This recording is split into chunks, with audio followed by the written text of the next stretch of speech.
Alright, so continuation of that video from Matt Craft, just the average bass guy, about cleaning up your rods and stuff. It's something simple. You don't think about it, but just a little bit of ceramic detailer you get at AutoZone or whatever, you know. So we're gonna start with, yeah, it sucks. You know, you gotta do the whole ball game here. You gotta take your rods, you gotta, you know, snip whatever bait you got on there. I obviously keep a pair of scissors here on the boat, but you're gonna have to snip whatever, you know, rig you got up here and you know, bring it back to the reel. You're gonna have to do all the details that nobody wants to do. So I don't have any line coming through the rod. So what I'm gonna do is I'm gonna just take this rag here, and I'm gonna take, like I said, a little custom detailer. It has just enough of the ingredients you need, and it's just gonna clean this rod up. You know, I'm gonna go all the way up. I'm gonna look at the eyelets and around where the eyelets are and where that ties in at. So I'm just gonna keep going up, and you're gonna get a little couple places, you know, might have to reapply a little bit of the detailer, but a lot of people say use like soap and water, it'll damage your rods, but to me, what this does is it actually conditions the rod. It's kind of like your truck. You gotta have your truck to get it there, so you're not gonna put medium grade stuff on your truck. So I found out a long time ago that the same ingredients that they put in these truck detailers work great for your rods. It's gonna take about another 2 or 3 times of just scrubbing and doing it. I mean, it's a white rod. It's got a lot of wear and tear on it. You know, I'm out there slaying fish on it, so you know we'll go into it again. So put it on there first time, doesn't really get a whole lot. All right, maybe we need a little more juice.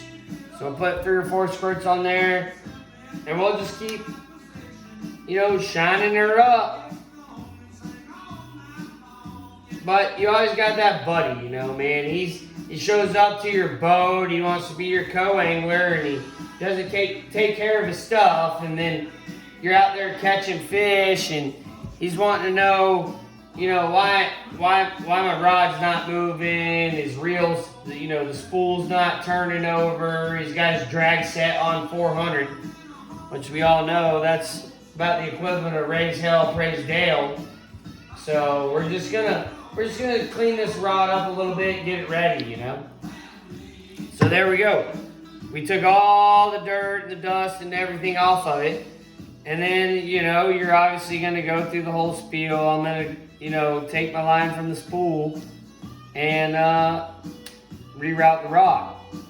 So once again, this is one of my flipping rods, 60-pound test line down here on Eufaula. I'm throwing a frog. I throw this weightless.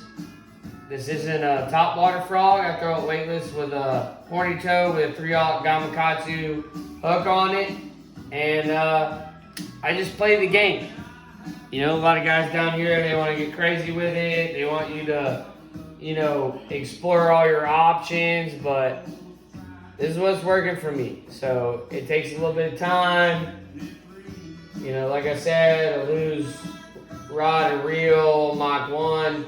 It's not your top of the line shit, but I will swear by it till the day I die. I can throw a jig on it. I can throw a top water frog on it. I can throw a horny toe weightless. I can throw a fluke.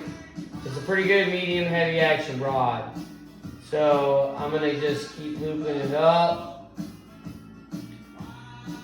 And I don't have a long video for you this week, but you know how it goes. You gotta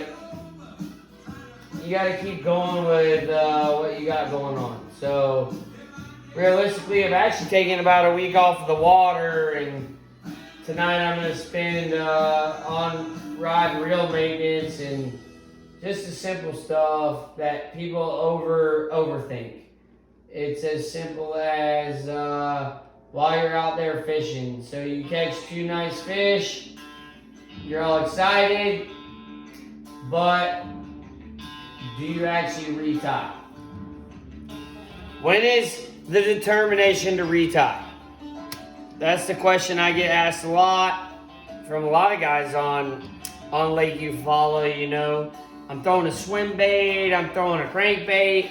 When do I actually retie? Well, you look at the pros. You look at what they do, and you're watching Major League Fishing and all these things. What they don't show you is all it takes is a tiny nick in your line. So in my opinion, you retie. You catch a nice fish, you're going to put it in live well, you're fishing a tournament, you got to retie immediately. It's not an option. So you take the 30 seconds it takes. That's why I keep a pair of scissors, multiple pairs of pliers with cutting tools on them in my boat. It takes 30 seconds to retie versus 2 minutes of losing that 5-6 pound fish you need to put in your live well for your kicker fish. So out there fishing tournaments, always have a pair of scissors, multiple pairs of pliers with a cutting tool on them, because you don't want to risk it. So do you actually retie every time you catch a fish? Absolutely. That's what the pros aren't going to tell you. That's why when you watch it on TV, they're on the front of their boat because they got a penalty for landing a fish or whatever. What they're really doing is they're retying all their stuff. So fishing Eufaula, rocks, wood, cover, even deep points. I catch 1 or 2, I'm retying. So I'm just gonna go in right now. I'm gonna go into how I kind of do this. All right, there's multiple knots you can do, but I'm just a Palomar guy knot. I learned it quite a few years ago saltwater fishing. I got family members. My Uncle Tim taught me this a long time ago. Because you just look at how many, different ways there is to tie a knot. So, just to tie a normal hook, I'm gonna pull one of my boxes out here and show you guys how I just kind of tie it. And this is on braided line. On mono, I still use the Palomar knot, crankbaits, spinner baits. I use it on everything. Everybody has like 19 different knots they use. I don't like it. Palomar knot is going to give you the best hook set because it has no resistance. So you can watch Aaron Martins, you can watch, even Bill Dance. And 9 times out of 10, you're going to see a Palomar knot. So you just thread it through the hook here. All right, that's all I'm going to do. I'm going to feed the line back through. Once again, this is on my braided rod for fishing heavy cover, but you're just going to feed it back through. All right. You're going to get this giant loop. I've got it right here on this side, and I have a loop where my pinky finger is, and it kind of just runs back and forth. All right, all you're gonna do is double it over, and you're gonna tie a new knot with the loop and both ends of the line on that finger. You're gonna take that loop and you're gonna run it over your hook or your bait, your crankbait, your spinner bait, whatever it is. And then you're just gonna take all that pieces of line and you're gonna just kind of pull them down. All right, and they're gonna lock on the top of the hook. That's it.